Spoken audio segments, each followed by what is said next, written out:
Hey everyone, welcome to my channel, Jade Reality Reactions. My name is Jade and I'll be giving you recaps, reactions, and commentary on some reality TV shows. If you like what you hear, go ahead and hit that like button, put a comment down below, and interact with me a little bit on the discussion from today. And if you want more, go ahead and hit that subscribe button and notification bell so you get all of my new videos when they drop. Enjoy. Hey everyone, welcome back if you're a returning visitor, and welcome to all my newcomers. So today we're going to be doing a recap on Married at First Sight season 16 episode 5. If you think you're interested in this episode, go ahead, grab some popcorn and pull up a seat. So this episode starts with all of the couples on their first day of their honeymoon, with the exception of Kirsten and Shaquille. Everyone seems to be getting along well and enjoying some Jamaican paradise. Nicole and Chris are getting to know each other on a really deep mental connection before hopping into bed with each other first, which I believe is great. Although time is sensitive in their case, I believe making that connection mentally before physically will really help them become closer. Jasmine and Eris are now eating their breakfast. Jasmine is over here eating some bacon again, and Eris says something like, "You have bacon again?" Now, Eris, if bacon eating was going to be a problem for you, maybe you should have asked for a non-bacon eater. But Jasmine, that girl really does seem to like herself some bacon. Anyway, they get into this conversation as to why Eris's previous relationships didn't work out. He says it was just because he wasn't ready or mature enough. Hey, I'll give him credit for being honest. Eris then asked Jasmine about why her previous relationships didn't work out, and she says she's a workaholic and she was just always too busy. Eris reassured her that whatever way he could be assistance to her, he'll be there to support her. Jasmine just hopes that Eris holds his word to what he said. Next, we have Dominique and McKinley on a little date at a restaurant. Now, Dominique says things seemed natural between the two so far, and apparently they cuddled all night and all morning. So I really do believe that these two have done a lot more than cuddle, guys. Now, if you think back with me to the last episode, McKinley did yelp on the bus while they were on their way to their honeymoon that they had sex. And then he tried to brush it off like he didn't say what he'd said. I'm starting to think that it was actually true. They go on to show Kirsten and Shaquille finally arriving to Jamaica. They chatted a little bit about having to stay back for Shaquille's class. Kirsten says she was upset at first, but she knows education comes first, so she was okay with it in the end. Now, Shaquille was just happy his wife was there to root him on and share his journey with her. Now, I believe, in my opinion, I think they're actually doing well. I thought the relationship would have been a little more rocky, but I think we're off to a good start so far. I don't know, guys. What do you think of these two? Do you think they'll actually make it to decision day? So now we have Clint and Gina on what looks like a bus, and they don't seem to know where they are or where they're going. They've asked for directions, and no one seems to have given them any answers. Then they look like they suddenly got dropped off on the side of the road, and Clint starts talking about a movie that's about harvesting organs. Way to go, Clint. That's exactly what anyone who has no clue where they are on an island wants to hear. It's now excursion time, and Shaquille and Kirsten go riding on ATVs. That was shocking to me. But Kirsten says that it's not her first rodeo on an ATV, and she actually enjoys riding them. Well, all right now, girl. Well, Shaquille was not as thrilled to ride them as Kirsten was, and she was splishing and splashing through all the puddles and everything, and it took Shaquille some time to get it together on those ATVs, but he actually came through in the end. Going back to Gina and Clint, well, they finally get to where they're going, guys. After almost an entire day of riding around in circles, they finally made it to a natural springs that was not even waist deep.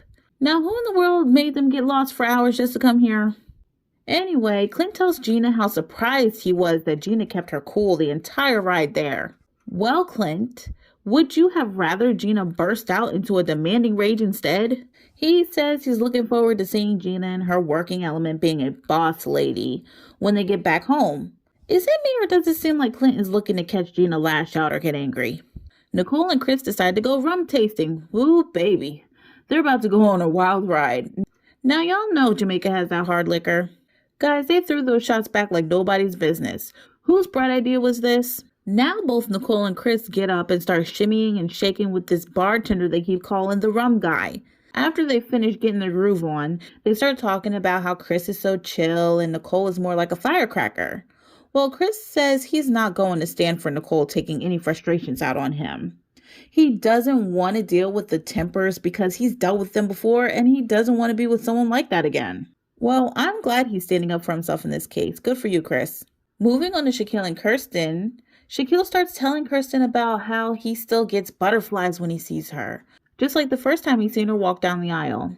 Now excuse me, Shaquille, but it's all still fresh. I'm sure you still feel those butterflies, sir. Kirsten admits she wasn't attracted to Shaquille's bald head at first, but he's growing on her.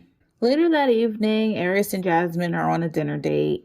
And by the way, guys, Jasmine actually doesn't have bacon on her plate this time. So she asks Aris what he wants to know about her, and he goes, "What's your favorite sexual position?" So that's what you want to talk about on one of your first dates, Aris? That's how you get to know people? Out of all of the questions you could have asked a person that you've pretty much just met, this was the best thing you could have come up with. Jasmine pleaded the fifth. Then Aris asked her what her favorite color was, and she said lavender.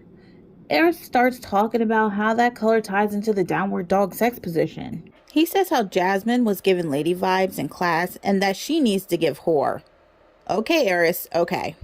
I have a feeling that Jasmine will actually get tired of Aris talking about sex all the time. I mean, I'm getting tired of it, and I'm not even with the man. I can only imagine.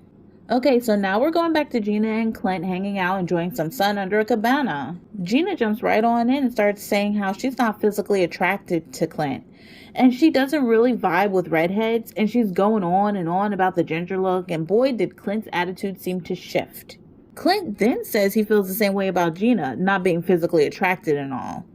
But guys, I honestly feel like he said this just to get back at her. I'm not sure. What do you guys think of this situation? Nicole and Chris go on their nice dinner date, and Nicole looks like she's wearing a wedding dress. I'm not really sure what this whole thing was that she was wearing, but to me, it looked like a wedding dress. So they start speaking about the hot topic, children. Nicole says she grew up not wanting kids, but basically when she found that right person, she wasn't opposed to having them, but she also isn't eager to have them either.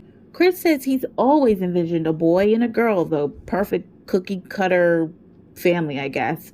Well, Chris, good luck with that one. You get what you get. Chris believes if he's meant to have kids, it will happen, but Nicole seems like she wants to be more planned and thought out. It's now time for Kirsten and Shaquille to go on their dinner date. Shaquille says how he wants to know who Kirsten is, and she says she's used to being independent and not used to people being so into her. She mentioned how she wants him to start being more vocal and be more natural when he talks to her. He basically says that he has to think out answers before responding because he wants his responses to be perfect. So I'm guessing he's just not comfortable being himself around her just yet. Well, that's no way to live, Shaquille. We're on day 5 of marriage. Aris is still apparently shocked that he's married. He tells Jasmine he's never been in love, but he's been in love with the game, and that's why he's probably never been married. Oh, this guy is starting to make himself look bad in my opinion. But Jasmine says now she feels like she's under pressure to impress him enough to not want to leave her on decision day. Girl, if someone is really that into you, it shouldn't be that hard to be with them or feel like a challenge that you have to take on. Okay guys, that's the end of my video. Thank you so much for listening, and hopefully you'll come back for another Married at First Sight recap. Please hit that like button on your way out and subscribe to my channel if you want to come back for more videos. Bye!